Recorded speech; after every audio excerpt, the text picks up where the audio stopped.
Choose this day, and if it seems evil to you to serve the Lord, choose for yourselves this day whom you will serve. But as for me and my house, we will serve the Lord. Joshua felt his end was near. He had fought the good fight. He had finished the race. He had kept the faith. He could confidently await, like Paul, his crown of righteousness. But like Caleb, he still had to make sure that others would take up the torch and lead Elohim's people on the right path.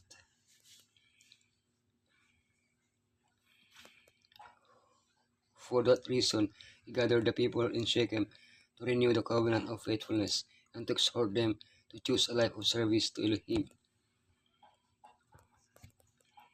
The story of Elohim wrote the call to integrity, the election of the people, the renewal of the covenant, the continuation of the story, the story that Elohim wrote.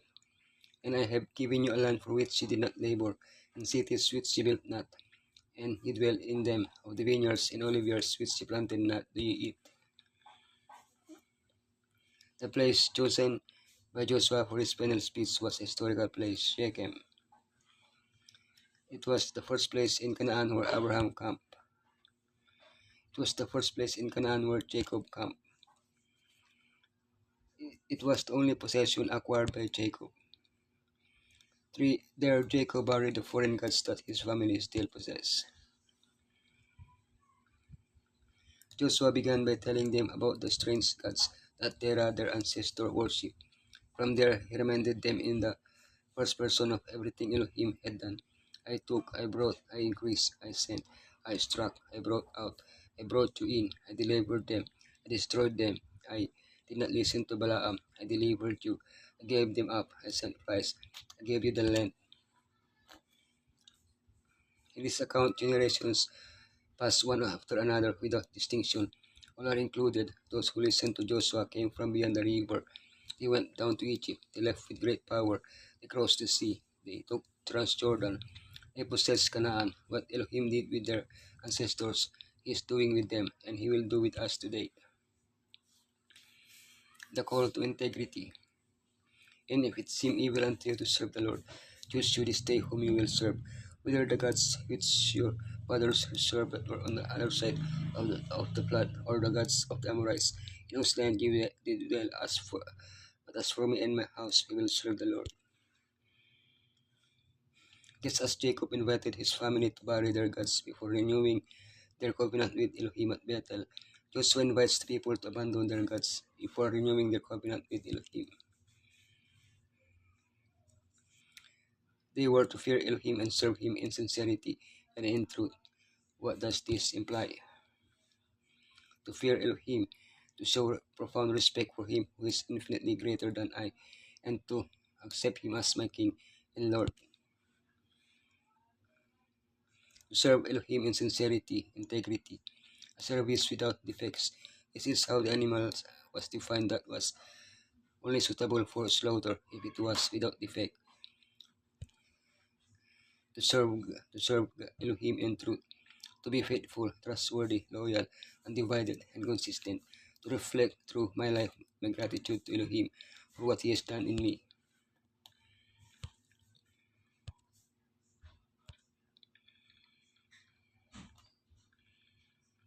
The election of the people. And the people answered and said, Elohim forbid that we should forsake the Lord to serve other gods. What was the response to Joshua's call? The entire people said no to their gods and accepted that they only had one Elohim, our Elohim, the same one who had guided them, both their ancestors and themselves up to that moment. Instead of congratulating the people on their decision, Joshua gave an unexpected response. You are unfit to serve the Lord. What a disappointment. Joshua had heard his parents make the same promise and had seen how they had repeatedly broken it for 40 years.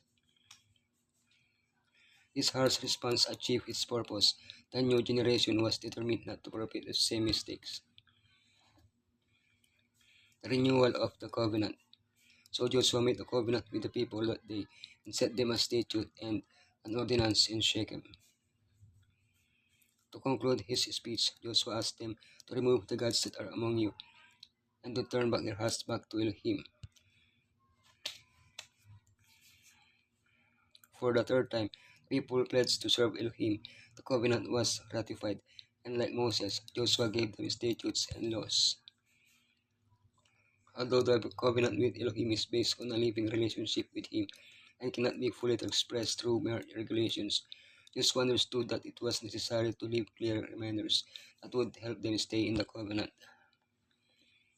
He put the covenant in writing and erected a memorial monument, a stone to serve as a witness to the commitment they had made. The continuation of the story. And Israel served the Lord all the days of Joshua, and all the days of the elders that overlived Joshua, in which had known all the works of the Lord that he had done for Israel. The book of Joshua ends with three burials.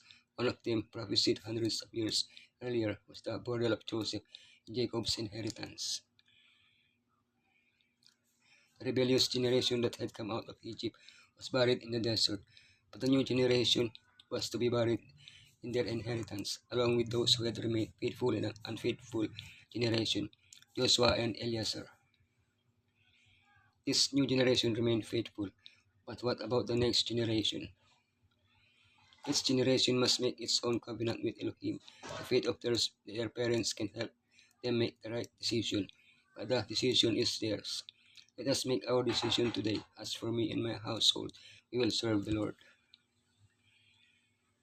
Our general, who has never lost a battle, expects willing, faithful service from everyone who has enlisted under his banner. In the closing controversy now waging between the forces for good and the hosts of evil, expects all, laymen as well as ministers, to take part. All who have enlisted as his soldiers are to render faithful service as minutemen, with a keen sense of the responsibility resting upon them individually.